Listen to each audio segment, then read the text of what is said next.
نحمده ونصلي على رسوله الكريم اما بعد فقد قال الله تبارك وتعالى كما ورد في سورة التوبة اعوذ بالله من الشيطان الرجيم بسم الله الرحمن الرحيم ان الله اشترى من المؤمنين انفسهم واموالهم بان لهم الجنة يقاتلون في سبيل الله فيقتلون ويقتلون وعدا عليه حقا في التوراة والانجيل والقرآن ومن اوفى بعهده من الله فاستبشروا ببيعكم الذي بايعتم وذلك هو الفوز العظيم وقال تبارك وتعالى كما ورد في سورة الفتح ان الذين يبايعونك انما يبايعون الله يد الله فوق ايديهم فمن نكث فانما ينكث على نفسه ومن اوفى بما عاهد عليه الله فسيؤتيه اجرا عظيما صدق الله العظيم. وعن الحارث العشری رضی اللہ تعالی عنہ قال قال رسول اللہ صلی اللہ علیہ وسلم انی آمرکم بخمس بالجماعت والسمع والطاعت والہجرت والجہاد فی سبیل اللہ رواہ الامام الترمذی و امام احمد رحمہم اللہ. وعن عبادۃ بن الصامت رضی اللہ تعالی عنہ قال بايعنا رسول الله صلى الله عليه وسلم على السمع والطاعة في العسر واليسر والمنشة والمكره وعلى أثرة علينا وعلى لا ننازل أمر أهله وعلى أن نقول بالحق أينما كنا لا نخاف في الله لومة لائم. وكان أصحاب النبي صلى الله عليه وسلم ينشدون في غزوة الأحزاب نحن الذين بايعوا محمدا علی الجہاد ما بقینا ابدا رواہ البخاری رحمہ اللہ. رب اشرح لی صدری ویسر لی امری واحلل عقدۃ من لسانی یفقہوا قولی. معزز ناظرین اور محترم خواتین، السلام علیکم ورحمۃ اللہ وبرکاتہ. یہ بات آپ کے سامنے آ چکی ہے کہ اللہ تعالیٰ نے جو انقلابی مشن محمد الرسول اللہ صلی اللہ علیہ وسلم فداہ آباؤنا و امہاتنا کے حوالے کیا تھا، اس کا پہلا مرحلہ یہ تھا کہ ایک ایسی جماعت تیار ہو جو مضبوط ہو، منظم ہو، جس کا تزکیہ ہو چکا ہو، جس کے رگ و پے میں ایمان سرایت کیے ہوئے، یقین اللہ کا، آخرت کا، رسالت کا. یہ چیزیں جب تک پوری نہ ہوں اور یہ جماعت ایک معتدب تعداد میں نہ ہو، ظاہر بات ہے کہ نظام سے ٹکر مول نہیں لی جا سکتی. جو میں نے شعر آپ کو سنایا تھا کہ با نشہ درویشی در ساز و دمادم زن چو پختہ شوی خدرا بر سلطنت جب زن. پہلے یہ درویشی ہے، دعوت ہے، تبلیغ ہے، تربیت ہے، تزکیہ ہے. ہاں جب تیار ہو جاؤ تو پھر اپنے آپ کو سلطنت جم سے ٹکرا دو. اب آج مجھے آپ سے گفتگو کرنی ہے کہ یہ جماعت جس کو کہ حضور نے قرآن کے مقناطیس کے ذریعے سے کھینچا، پھر ان کا تزکیہ بھی قرآن کے ذریعے سے کیا، یتلو علیہم آیاتہ ویزکیہم، اور پھر ان کو کتاب اور حکمت کی تعلیم بھی دی. یہ 4 جگہ پر قرآن مجید میں جو یہ مضمون آیا ہے وہ میں آپ کے سامنے لا چکا ہوں. تو اس جماعت کو منظم کس بنیاد پر کیا؟ اس جماعت کا ڈسپلن کیا تھا؟ دیکھیے، اس جماعت کی تنظیم کی بنیاد تھی نبی اکرم صلی اللہ علیہ وسلم کے دعوی نبوت اور رسالت کو تسلیم کر لینا. جب کسی نے یہ مان لیا کہ آپ اللہ کے نبی اور رسول ہیں، اور آپ تو اپنی طرف سے کوئی بات نہیں کہتے، اللہ کی طرف سے کہتے، وما ينطق عن الهوى ان هو الا وحی یوحی، تو اس کے آگے تو اطاعت، سر اطاعت خم کرنا ہی کرنا ہے، سر تسلیم خم کرنا ہی کرنا ہے. وما ارسلنا من رسول الا لیطاع باذن اللہ، ہم نے نہیں بھیجا کسی رسول کو مگر اس لیے کہ اللہ کے حکم سے اس کی اطاعت کی جائے. اطیعوا اللہ واطیعوا الرسول، اطاعت کرو اللہ کی، اطاعت کرو اس کے رسول کی. تمام انبیاء کی دعوت بھی قرآن میں آئی، ان اعبدوا اللہ واطیعون، اللہ کی عبادت کرو اور میری اطاعت کرو. تو یہ اطاعت رسول لازمی تقاضا ایمان کا. جب تمام مسلمان جو ہے حضور کے مطیع ہیں تو گویا کہ یہ محمد الرسول اللہ والذین معہ ایک مضبوط جماعت بن گئے. حضور اللہ کے نبی بھی ہیں، اللہ کے رسول بھی ہیں، اللہ کی طرف سے ہادی بھی ہیں، بشیر بھی ہیں، نذیر بھی ہیں، لیکن امیر جماعت بھی ہیں، سپہ سالار بھی ہیں. یہ ساری حیثیتیں بھی محمد الرسول اللہ کو حاصل ہوئیں. تو یہ ابتدائی معاملہ تھا کہ ایمان لانے والے لازماً حضور کی اطاعت کرنے کے پابند تھے. اس میں جیسے آگے بات بڑھی تو حضور نے پھر بیعت لی ہے. اب میں نے آج جو آپ کو آیات سنائی ہیں ان میں سے ایک آیت نمبر 111 ہے، یا غالباً 112 ہے، مجھ سے غلطی ہو سکتی ہے. یہ سورہ توبہ کی، ان اللہ اشترى من المؤمنین انفسهم واموالهم بان لهم الجنہ، یقیناً اللہ تعالیٰ نے اہل ایمان سے ان کے جانیں اور مال خرید لیے ہیں جنت کے عوض.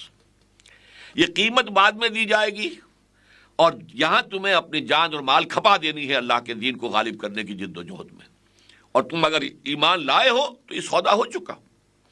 تو یہ جنت کے عوض تمہاری جانیں اور تمہارے مال اب اللہ کے ہاں فروخت ہو گئیں۔ جب فروخت ہو گئیں تو گویا کہ امانت ہے، امانت آپ کے پاس ہے، تو اللہ جب مانگے حاضر کر دو، جب مال کا تقاضا ہو پیش کر دو، جب جان دینے کا وقت آئے جان دے دو۔ اسی لیے اسی بنا پر یقاتلون فی سبیل اللہ فیقتلون ویقتلون، اسی معاہدے، اسی بیع و شرع پر، اس کی بنیاد پر وہ اللہ کی راہ میں قتال کر رہے ہیں، اور قتل کرتے بھی ہیں، قتل ہوتے بھی ہیں۔ غزوہ بدر میں 70 قرشی سردار بڑے بڑے مارے گئے، واصل جہنم ہوئے، لیکن 14 صحابہ کرام بھی شہید ہو گئے۔ غزوہ احد میں بعض صحابہ کی غلطی کی وجہ سے جو فتح آ چکی تھی، مل چکی تھی، وہ عارضی شکست میں بدل گئی، 70 صحابہ شہید ہو گئے۔ یہ تو ہوگا، یقتلون و یقتلون۔ اب اس کے بعد ری ایشورنس دیکھیے کتنے زور کے ساتھ کر رہے ہیں، وعدن علیہ حق فی التوراۃ والانجیل والقرآن۔ چونکہ یہ جو بیع ہے، یہ بیع ایسی ہے کہ ادھار کا سودا ہے، جان یہاں دو، مال یہاں دو، جنت تو آخرت میں ملے گی۔ ادھار کے سودے پر کچھ نہ کچھ انسان کے دل میں دغدغہ رہتا ہے، یہ سارا کچھ میں تو دے دوں، پتہ نہیں وہ ملے گی قیمت کہ نہیں ملے گی۔ اس اعتبار سے جو انسان کے اندر کچھ پس و پیش آتی ہے، جو دغدغہ آ جاتا ہے، جو وسوسہ آ جاتا ہے، اس کے لیے فرمایا وعدن علیہ حقا فی التوراۃ والانجیل والقرآن۔ یہ تو اللہ نے 3 مرتبہ وعدہ کیا ہے، یہ وعدہ اللہ نے تورات میں کیا، انجیل میں کیا، قرآن میں کیا، 3 مرتبہ اللہ کا وعدہ ہے۔ ومن اوفی بعہدہ من اللہ، اللہ سے بڑھ کر اپنے عہد کا وفا کرنے والا کون ہوگا؟ فاستبشروا ببیعکم الذی بایعتم بہ۔ اب یہاں بیع کا لفظ سمجھ لیجئے، بیچنا۔ تم نے جو خرید و فروخت کا معاملہ اللہ کے ساتھ کیا ہے، اللہ نے خریدا، تم نے بیچ لیا، جان اور مال۔ یہ جو بیع ہوئی ہے، یہ گویا کہ تمہارے لیے سب سے بڑی کامیابی کی بنیاد ہے۔ خوشیاں مناؤ کہ اللہ نے تمہاری جان اور مال خرید لیے۔ فاستبشروا ببیعکم الذی بایعتم بہ۔ بیع سے مبایعت باب مفعلہ، اس لیے کہ بیع 2 افراد کے درمیان ہوتی ہے، ایک بائع ہے، ایک مشتری ہے، ایک بیچنے والا ہے، خریدنے والا ہے۔ ایک شرع سے بنے گا، اور ایک جو ہے اشترا سے بنے گا۔ شرع وہ ہے جو بیچتا ہے، اور اشترا وہ ہے جو خریدتا ہے۔ تو بہرحال یہ الفاظ ہے، تو 2 افراد کے درمیان تو مبایعت ہوئی ہے۔ اس مبایعت کو سمجھو کہ یہ بہت بڑی کامیابی ہے۔ یہ مبایعت اور یہ بیع پھر بیعت کی شکل اختیار کرتی ہے۔ چنانچہ سورہ فتح میں میں نے آپ کو آیت سنائی، ان الذین یبایعونک انما یبایعون اللہ۔ اے نبی، جو لوگ آپ سے بیعت کر رہے ہیں وہ حقیقت میں اللہ سے بیعت کر رہے ہیں۔ اب دیکھیے یہاں پر ان الذین یبایعونک انما یبایعون اللہ ید اللہ فوق ایدیہم۔ ایک ہاتھ آپ کا ہے، اس پر ہاتھ رکھ رہا ہے بیعت کرنے والا، اس کے اوپر ایک اور ہاتھ ہے، وہ غیر مرئی ہے، وہ نظر نہیں آ سکتا، وہ اللہ کا ہاتھ ہے۔ یعنی یہ ٹرائی پارٹائٹ ایگریمنٹ ہے۔ یہ سیل جو ہے اس نوعیت کی ہے کہ اصل خریدار اللہ، فروخت کنندہ تم، لیکن بیچ میں رسول ہے۔ رسول اللہ کی طرف سے تمہیں بتائے گا کب جان پیش کر دو، رسول تمہیں بتائے گا مال لا کے پیش کر دو۔ تو گویا کہ یہ بیعت حضور سے ہو رہی ہے، بیع اللہ سے ہوئی ہے۔ ان اللہ اشتری من المؤمنین انفسهم واموالهم بان لهم الجنہ۔ یہ بیعت تو ہوئی ہے اللہ کے اور بندے کے درمیان، صاحب ایمان بندے کے درمیان، لیکن بیعت ہو رہی ہے محمد الرسول اللہ صلی اللہ علیہ وسلم سے کہ ہم آپ کے تابع ہیں۔ آپ جب کہیں گے جان ہتھیلی پر رکھ کر میدان جنگ میں حاضر ہو جائیں گے، جانے دینے کے لیے تیار رہیں گے۔ آپ جب کہیں گے مال و اسباب آپ کے قدموں میں لا کر نچھاور کر دیں گے۔ یہ اللہ کی امانت ہمارے پاس ہے، بیچ تو ہم چکے ہیں اللہ کے ہاتھ جنت کے عوض۔ اب آپ جو ہیں اللہ کے نمائندے کی حیثیت سے ہمیں بتائیں گے کہ یہ جان اور مال کہاں خرچ کریں۔ یہ ہے وہ بیعت جس کی بنیاد پر کہ پھر حضور نے ایک ڈسپلن قائم کیا۔ اس لیے کہ جب جماعت آگے بڑھتی چلی گئی، پہلے تو یہ تھا کہ مکے میں ہے صرف، اور مکے میں حضور بنفس نفیس موجود ہیں، تو سب لوگوں کا رابطہ ہے، تو کوئی تنظیمی ڈھانچہ بنانے کی ضرورت نہیں تھی۔ جب مدینے کے لوگ بھی ایمان لے آئے، پھر آپ نے تنظیمی ڈھانچہ بنایا، حضور نے بیعت لی۔ اب یہ بیعت ہے جس کے میں نے الفاظ آپ کو سنائے ہیں، یہ کسی بھی تنظیم کے اعتبار سے، انقلابی تنظیم کے اعتبار سے جامع ترین دستور ہے جو ایک حدیث میں ہے، اور یہ حدیث متفق علیہ ہے، بخاری شریف میں بھی ہے، مسلم شریف میں بھی ہے۔ اور جس حدیث کی سند پر اور جس کی صحت پر یہ دونوں بزرگ جو ہے متفق ہو جائیں، تو وہ یوں سمجھیے روایت کے اعتبار سے قرآن کے آس پاس پہنچ جاتی ہے۔ حضرت عبادہ ابن صامت رضی اللہ تعالی عنہ ہیں جو بیعت عقبہ اولا بیعت عقبہ ثانیہ دونوں میں شریک تھے. وہ فرماتے بایعنا رسول اللہ صلی اللہ علیہ وسلم، ہم نے بیعت کی تھی اللہ کے رسول سے. کس بات کی؟ علی السمع، آپ کا ہر حکم سنیں گے، والطاعت، اطاعت کریں گے، فی العسر، مشکل میں بھی، والیسر، آسانی میں بھی، والمنشط، اگر طبیعتیں آمادہ ہوں گی تب بھی، والمکرہ، اپنی طبیعتوں پر جبر کرنا پڑا تب بھی، وعلی اثرۃ علینا، اور اس کے باوجود کہ آپ دوسروں کو ہم پر ترجیح دے دیں. ہم کبھی یہ نہیں کہیں گے ہم آپ کے پرانے خادم ہیں، آپ نے ایک نیو کمر کو، نو وارد کو ہم پر امیر کیسے بنا دیا. نہیں، it will be your prerogative, یہ آپ کا اختیار ہوگا، جس کو چاہے امیر بنائیں، اور جس کو آپ امیر بنا دیں گے اس سے ہم جھگڑیں گے نہیں. اس لیے کہ اب تو برانچنگ ہوگی نا. ایک تو ہے امیر اعلیٰ سب سے اوپر، اس کے بعد جو ہے کسی علاقوں کے امیر ہوں گے، کسی شہر کا امیر ہے، کسی اس شہر کے اندر جو چھوٹے محلے ہیں ان کے امیر ہے. تو یہ تو برانچنگ نظام ہے. اسی لیے حضور نے پھر اس کی وضاحت کر دی کہ من اطاعنی فقد اطاع اللہ ومن عصانی فقد عصى اللہ. جس نے میری اطاعت کی اس نے اللہ کی اطاعت کی، اور جس نے میری نافرمانی کی اس نے اللہ کی نافرمانی کی. ومن اطاع امیری فقد اطاعنی ومن عصى امیری فقد عصانی. اور جس نے میرے مقرر کردہ امیر کی اطاعت کی اس نے گویا میری اطاعت کی، اور جس نے میرے مقرر کردہ امیر کی نافرمانی کی اس نے گویا میری نافرمانی کی.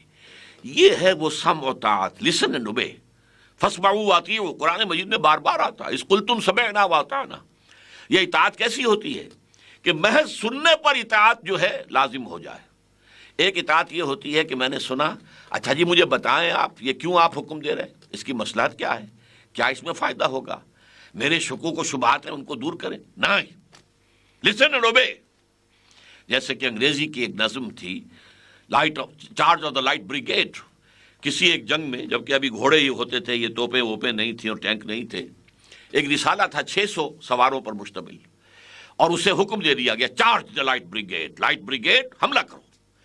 اب اس لائٹ بریگیڈ کو معلوم تھا cannons to right of them, cannons to left of them, cannons in front of them, volleyed and thundered, کہ توپیں نصب ہیں داہنی طرف بھی، توسیں نصب ہیں بائیں طرف بھی، توپیں نصب ہیں سامنے بھی، اور وہ ان کے اندر سے جو ہے آگ نکل رہی ہے، اگل رہے ہیں آگ، اور وہ جو ہے تھنڈرڈ، وہ بڑی گرج رہی ہیں، گرج کے ساتھ گولے پھینک رہی ہیں. تو سم ون ہیز بلنڈرڈ، یہ تو کسی نے غلط حکم دیا ہے ان حالات میں آگے حملہ کرنا. لیکن there's not to reason why, there's but to do and die. لیکن ان فوجیوں کا کام یہ نہیں تھا کہ چون و چرا کریں، کیوں کیسے دے دیا، نہیں. ان کا کام یہ تھا جو حکم ہوا ہے اس کو پورا کریں، اور مرتے ہیں تو مر جائیں. there's but to do and die. So into the valley of death rode the 600. لہذا اس حکم کے تابع ہو کر وہ 600 کے 600 سوار جو ہیں موت کی وادی میں اتر گئے، ختم ہو گئے. یہ سمع و طاعت فوج کا ہوتا ہے، لسن اینڈ اوبے، فاسمعوا واطیعوا. اور اس کے لیے اب آپ کو میں بتاتا ہوں ایک جو چھوٹی حدیث ہے. حضور فرماتے ہیں انی آمرکم بخمس، لوگوں میں تمہیں 5 باتوں کا حکم دے کر جا رہا ہوں. اللہ امرنی بہن، اللہ نے مجھے ان کا حکم دیا ہے. یعنی میں اپنی طرف سے نہیں کہہ رہا، حالانکہ حضور کو حق تھا اپنی طرف سے بھی کہہ سکتے تھے، اور وہ آپ کا حکم بھی واجب الاذعان اور واجب الاطاعت ہوتا. لیکن آپ نے مزید تاکید کے لیے انی آمرکم بخمس اللہ امرنی بہن، میں تمہیں 5 باتوں کا حکم دیتا ہوں، اور اللہ نے مجھے ان کا حکم دیا ہے. بالجماعت، جماعت کی شکل میں رہو، منظم، والسمع، امیر کا حکم سنو، والطاعت، اس کی اطاعت کرو بے چون و چرا، اور والجہاد والہجرت والجہاد فی سبیل اللہ، اور اس نظم جماعت کے تحت ہجرت کرو اور جہاد کرو. اب ہجرت کیا ہے اور جہاد کیا ہے، اس کی منزلیں ہیں. ہجرت کا آغاز کیا ہو جائے گا؟ حضور سے پوچھا گیا ای الہجرت افضل یا رسول اللہ، اے اللہ کے رسول یہ فرمائیے کہ سب سے افضل ہجرت کون سی ہے؟ آپ نے فرمایا ان تہجر ما کرہ ربک، ہر اس چیز کو چھوڑ دو جو تمہارے رب کو پسند نہیں. سامعین و ناظرین، آج ہی سے آپ ہجرت شروع کر سکتے ہیں، اور یہ وہ ہجرت ہے جسے حضور فرما رہے ہیں کہ یہ افضل الہجرہ، ای الہجرت افضل، سب سے افضل ہجرت کون سی ہے؟ حرام چیزوں کو چھوڑو، غلط چیزوں کو چھوڑو، یہ ہجرت آج رات شروع کیجئے. البتہ پھر اس کی منزلیں ہیں. ایک منزل وہ آئے گی جب کفر کے ساتھ باقاعدہ مقابلہ شروع ہو جائے گا، پھر جنگیں ہوں گی، جنگوں کا آغاز ہوگا، تو پھر ہجرت فرض کر دی جائے گی کہ اب آؤ اپنے گھر بار چھوڑو، اپنے بچوں کو، آل اولاد کو چھوڑو، آؤ اپنے آباء و اجداد کی سرزمین کو چھوڑو اور آؤ تاکہ ساری قوت ایک جگہ پر مرکز کے اوپر جمع ہو جائے، ایک بیس کے اوپر ساری طاقت آ جائے اور پھر کفار کا مقابلہ کیا جا سکے۔ وہ ہجرت فرض تھی، یہ ہجرت ہے چوٹی کی ہجرت، اعلیٰ ہجرت یہ ہے، افضل ہجرت وہ ہے، لیکن وہاں سے یہاں تک ہجرت کا ہے۔ اسی طرح پوچھا گیا ای الجہاد افضل یا رسول اللہ، اے اللہ کے رسول سب سے افضل جہاد کون سا ہے؟ بنیاد کیا ہے جہاد کی؟ ان تجاہد نفسک فی طاعت اللہ، کہ تم اللہ کے اطاعت کے لیے اپنے نفس کے خلاف جہاد کرو۔ نفس کچھ اور کہہ رہا ہے، کوئی حرام چیز طلب کر رہا ہے، کوئی غلط بات کہہ رہا ہے، لہذا کوئی لذت ایسی چاہتا ہے کہ جو اللہ کے نزدیک حرام ہے، اس سے لڑو اپنے نفس سے اور اسے اللہ کی اطاعت کا پابند بناؤ، خوگر بناؤ۔ یہ جہاد، یہ افضل الجہاد ہے۔ بلکہ ایک حدیث میں آتا ہے المجاہد من جاہد نفسہ، اصل مجاہد تو ہے ہی وہ جس نے کہ اپنے نفس سے جہاد کیا ہو۔ لیکن اس سے اوپر جا کر وہ آخری جہاد کی شکل قتال فی سبیل اللہ ہے۔ ان اللہ یحب الذین یقاتلون فی سبیل اللہ کأنہم بنیان مرصوص، ایسی صفیں باندھ کر گویا کہ سیسا پلائی ہوئی دیوار ہے، وہ اللہ کی راہ میں قتال کرتے ہیں، اللہ کی راہ میں جنگ کرتے ہیں۔ یقاتلون فی سبیل اللہ فیقتلون ویقتلون، اللہ کی راہ میں قتال کرتے ہیں، قتل کرتے بھی ہیں، قتل ہوتے بھی ہیں۔ یہ ٹاپ کا قتال جہاد ہے۔ لیکن جہاد شروع کہاں سے ہو گیا؟ کہ ان تجاہد نفسک فی طاعت اللہ۔ اس عمل کو درجہ بدرجہ بڑھانا اس جماعت کا کام ہوگا۔ وہ جماعت جو ہے اپنے امیر کے زیر نگرانی ان مراحل کو طے کرے گی، اور بالآخر وہ وقت آئے گا کہ پھر صرف جہاد بمانی کوشش کے نہیں رہ جائے گا، بلکہ قتال شروع ہوگا، جہاں پہ آپ کو معلوم ہے کہ جان ہتھیلی پر رکھ کر میدان میں آنا ہوگا۔ اور وہ تو ضروری، پھر تو ہاتھ بھی، کسی کا بازو اڑ جائے گا، کسی کی ٹانگیں اڑ جائیں گی۔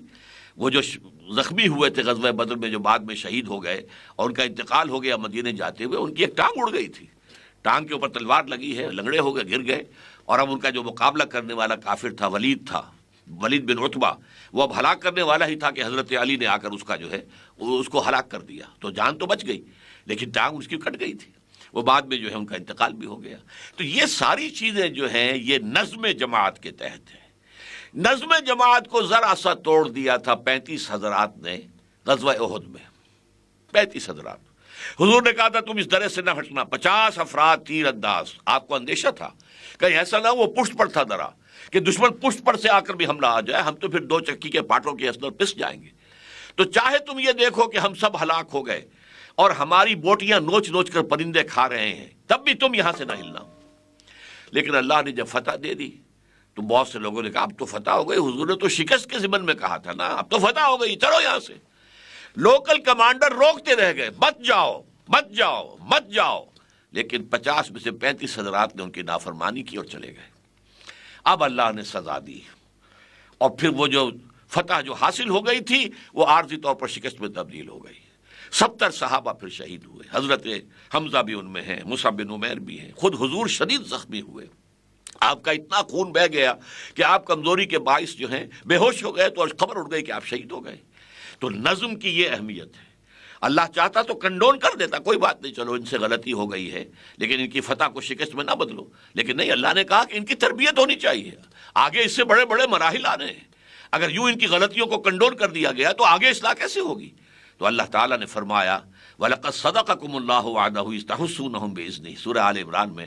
دیکھو تم ہمیں دوش نہیں دے سکتے، اللہ نے تو تم سے اپنا وعدہ پورا کر دیا تھا جبکہ تم انہیں گاجر مولی کی طرح کاٹ رہے تھے، اللہ نے تمہیں فتح دے دی تھی۔ حَتَّى إِذَا فَشَلْتُمْ وَتَنَازَعْتُمْ فِي الْأَمْرِ وَعَصَيْتُم مِّن بَعْدِ مَا أَرَاكُم مَّا تُحِبُّونَ، یہاں تک کہ جب تم ڈھیلے پڑ گئے، نظم ڈھیلا کر دیا، معاملے کے اندر جھگڑا کیا، اپنے امیر کی بات نہیں مانی، اور جو چیز تمہیں فتح جو محبوب ہے وہ نظر آ گئی تو تم نے ڈسپلن جو ہے توڑ دیا۔ اس کے بعد پھر اللہ نے تمہیں سزا دی ہے۔ تو یہ ڈسپلن در حقیقت بیعت کی بنیاد پر قائم ہوا۔ اب آخری میں اس کا آپ کے سامنے نقشہ پیش کرنا چاہتا ہوں۔ جب غزوہ احزاب ہو رہا تھا اور یہ بڑا کڑا وقت تھا، 12,000 لشکر مدینے کے گرد، مدینے کی کل آبادی ہوگی 2,500-3 ہزار، یہ 12,000 کا لشکر جب آیا ہے اور اس نے گھیر لیا، باہر سے رسد بند، فاقے پر فاقے، اور اس وقت جو ہے ہنالک ابتلی المؤمنون وزلزلوا زلزالا شدیدا، سورہ احزاب میں فرمایا اس وقت اہل ایمان کا پورا امتحان ہو گیا اور وہ جھنجھوڑ ڈالے گئے۔ چنانچہ جو منافق تھے ان کا نفاق ان کی زبانوں پر آ گیا، ما وعدنا اللہ رسولہ الا غرورا، ہم سے اللہ اور اس کے رسول نے جھوٹے وعدے کیے، ہمیں دھوکے دکھائے، سبز باغ دکھائے، ہم سے کہا تھا کہ قیصر و کسریٰ کی سلطنتیں اور ان کے خزانے تمہارے قدموں میں ہوں گے، اور آج ہمارا حال یہ ہے کہ ہم باہر جا کر رفع حاجت نہیں کر سکتے، ہمارے پاس کھانے پینے کو کچھ نہیں ہے۔ لیکن اہل ایمان نے کیا کہا؟ ھذا ما وعدنا اللہ ورسولہ، یہی تو ہے جس کا اللہ نے اور رسول نے وعدہ کیا تھا۔ اللہ نے تو شروع میں فرما دیا تھا وَلَنَبْلُوَنَّكُمْ بِشَيْءٍ مِّنَ الْخَوْفِ وَالْجُوعِ وَنَقْصٍ مِّنَ الْأَمْوَالِ وَالْأَنفُسِ وَالثَّمَرَاتِ، ہم لازمت تمہیں آزمائیں گے، بھوک سے اور نقص سے، جان و مال کے نقص سے، اور تمام اپنی محنتوں کے ثمرات کے ضائع ہونے سے اپنے نگاہوں کے سامنے دیکھو گے، اور اس میں آزمائیں گے۔ اور بشارت تو انہی صابرین کے لیے ہے کہ جب بھی کوئی مصیبت آئے وہ کہیں انا للہ و انا الیہ راجعون، ہم اللہ ہی کے ہیں، جو اللہ ہمارے ساتھ کرتا ہے ہمیں تو کہ جو بھی ہر ساقی ماریخ یعنی الطافس، جو اللہ کی طرف سے آتا ہے اس کی مہربانی۔ تو یہ جو موقع تھا، اس موقع پر جبکہ یوں سمجھیے کہ کفار بھی سمجھ رہے تھے کہ اب ہم ختم کر دیں گے اس کو، اور ایسے محسوس ہوتا تھا جیسے کہ صحرا میں ایک چراغ جل رہا ہے اور آندھیاں چل رہی ہیں اس چراغ کو بجھانے کے لیے، یہ کیفیت تھی۔ اور منافقین جو ہیں ان کے دل بھی ڈول گئے، ان کی زبانوں پر کفریہ کلمات بھی آ گئے۔ اس وقت سلمان فارسی رضی اللہ تعالیٰ عنہ نے یہ تجویز پیش کی کہ حضور ایسے حالات میں ہم ایران میں خندقیں کھود لیا کرتے ہیں تاکہ دشمن حملہ آور نہ ہو سکے۔ حضور نے فرمایا بہت اچھا، تو آپ نے کہا اب خندق کھودو، نشان آپ نے ڈال دیا، اور لوگوں کے بیان میں 10-10 گز جو ہے کہ ٹکڑے تقسیم کر دیے، تم ٹولی یہ اس کو کھودو، تم اس کو کھودو۔ اب کئی وقت کے فاقے تھے، پھاوڑا چلانا ہے، کمر دوہری ہو رہی ہے بھوک کے مارے، پیٹ جو ہے کمر سے لگ گئے ہیں، انہوں نے اپنے چادروں سے اپنے پیٹوں پر پتھر کس کے باندھے ہیں کہ کمر دوہری نہ ہو جائے۔ اس حالت میں اب وہ پھاوڑے بھی چلا رہے ہیں، شدید سردی کا موسم ہے۔ اس وقت وہ پھاوڑے چلاتے ہوئے ایک شعر پڑھ رہے تھے، نحن الذین بایعوا محمدا، ہم وہ لوگ ہیں جنہوں نے محمد سے بیعت کی ہے صلی اللہ علیہ وسلم، علی الجہاد ما بقینا ابدا، جہاد ہم کرتے رہیں گے جب تک جان میں جان ہے۔ ہاں جب جسم سے جان نکل جائے اور ہم نے اپنا جو ہے مقصد پا لیا، اللہ کی راہ میں جان قربان کر دی تو ٹھیک ہے، لیکن جب تک جان میں جان ہے، فاقہ ہو تو ہو، کمر دوہری ہو رہی ہے تو ہو، پتھر باندھے ہیں تو ہے، لیکن جہاد ہوتا رہے گا۔ اور یہ بخاری شریف کی روایت ہے کہ یہ شعر پڑھ رہے تھے صحابہ کرام۔ اور ایک اور شعر بھی آتا ہے کہ جس میں صحابہ کہتے تھے اللہم لا عیش الا عیش الآخرہ، اے اللہ زندگی تو آخرت کی زندگی، دنیا کی زندگی تو کچھ نہیں ہے، یہ تو کچھ بھی نہیں ہے، ویسے بھی کسی بھی وقت اچانک بھی ختم ہو سکتی ہے، تو اب ختم ہو جائے، اللہ کی رضا کے لیے ہم اپنی جانیں دے دیں۔ اللہم لا عیش الا عیش الآخرہ، وہ تو صحابہ کہتے تھے، اور حضور کیا کہتے تھے؟ فاغفر الانصار والمہاجر، اے اللہ ان انصار اور مہاجرین کی جماعت کی مغفرت فرما دے۔ یہ ہے وہ نظم، یہ ہے وہ ڈسپلن، یہ ہے در حقیقت وہ جو آپ نے منظم جماعت کی شکل دی ہے۔ اور سمجھ لیجئے کہ کبھی بھی انقلاب ایک نہایت منظم جماعت کے بغیر نہیں آ سکتا، جس میں ایک امیر کی اطاعت ہو، مشورہ دیا جائے، مشورہ صحابہ دیتے تھے، کبھی کبھی حضور اپنی رائے پیچھے ڈال کر اور صحابہ کی رائے پر فیصلہ دے دیتے تھے، دل جوئی کے لیے کہ میرے صحابہ یہ سمجھیں کہ ہماری رائے کی بھی کچھ قدر ہے۔ آپ کو معلوم ہے غزوہ احد میں یہی ہوا ہے، حضور کی اپنی رائے یہ تھی کہ مدینے میں محصور ہو کر تحفظ کیا جائے، حفاظت کی جائے، دفاع کیا جائے، لیکن کچھ نوجوان تھے جو بدر میں شامل نہیں ہو سکے تھے، بدر میں ڈکلیئرڈ وار پہلے تھی ہی نہیں، مدینے سے تو باہر جانے کے بعد کہیں کو معلوم ہوا کہ فوج آ رہی ہے، لہذا بہت سے لوگ بدر میں نہیں گئے، تو انہیں یہ تھا کہ ہم بدر کی سعادت سے جو محروم رہے تو ہم تو میدان میں جا کر مقابلہ کریں گے، ہمیں فتح اور شکست سے کیا تعلق، ہمیں تو اللہ کے راہ میں جان نثار کرنا ہے، شہادت چاہیے، شہادت مطلوب و مقصود و مومن، نہ مال غنیمت نہ کشور کشائی۔ تو حضور نے جب ان کا جوش و خروش دیکھا تو آپ نے فیصلہ کر دیا ٹھیک ہے، کھلے میدان میں جا کے مقابلہ کریں گے۔ پھر آپ اپنے حجرے میں گئے، زرہ پہن کر آئے باہر، لوگوں نے سمجھا کہ یہ معاملہ کچھ خطرناک ہے، پھر انہوں نے کہا بھی کہ حضور آپ اپنی رائے پر جو چاہیں عمل کر لیں، ہم اپنی رائے واپس فرمائیں نہیں، نبی کو یہ زیب نہیں دیتا کہ ہتھیار لگانے کے بعد اتار دے۔ بہرحال مقابلہ ہوا، حضور نے اپنی رائے پر اپنے ساتھیوں کی رائے کو ترجیح دے دی۔ تو یہ معاملہ جو ہے کہ دل جوئی کے لیے، لیکن آخری فیصلہ رسول کا ہوتا ہے، امیر کا ہوتا ہے، جو فیصلہ وہ کرے گا۔ اب بھی کوئی امیر ہوگا اگر اس کی قیادت میں یہی جہاد ہو اور یہی قتال ہو تو اس امیر کا حکم واجب الاطاعت واجب الاذعان ہوگا۔ مشورہ دینا یہ دوسری بات ہے، مشورہ دے کر آپ فارغ، آپ نے اپنا فرض ادا کر دیا، اس کے بعد فیصلہ وہ امیر کے ہاتھ میں ہے۔ اللہ تعالی ہمیں توفیق دے کہ نبی اکرم صلی اللہ علیہ وسلم کے مشن کو آگے جاری رکھنے کے لیے اور اس کی تکمیل کے لیے اسی طور سے تن من دھن ہم بھی وقف کر دیں جیسے کہ صحابہ کرام رضوان اللہ تعالی علیہم اجمعین نے کیے تھے۔ اقول قولی ھذا واستغفر اللہ لی ولکم ولسائر المسلمین والمسلمات۔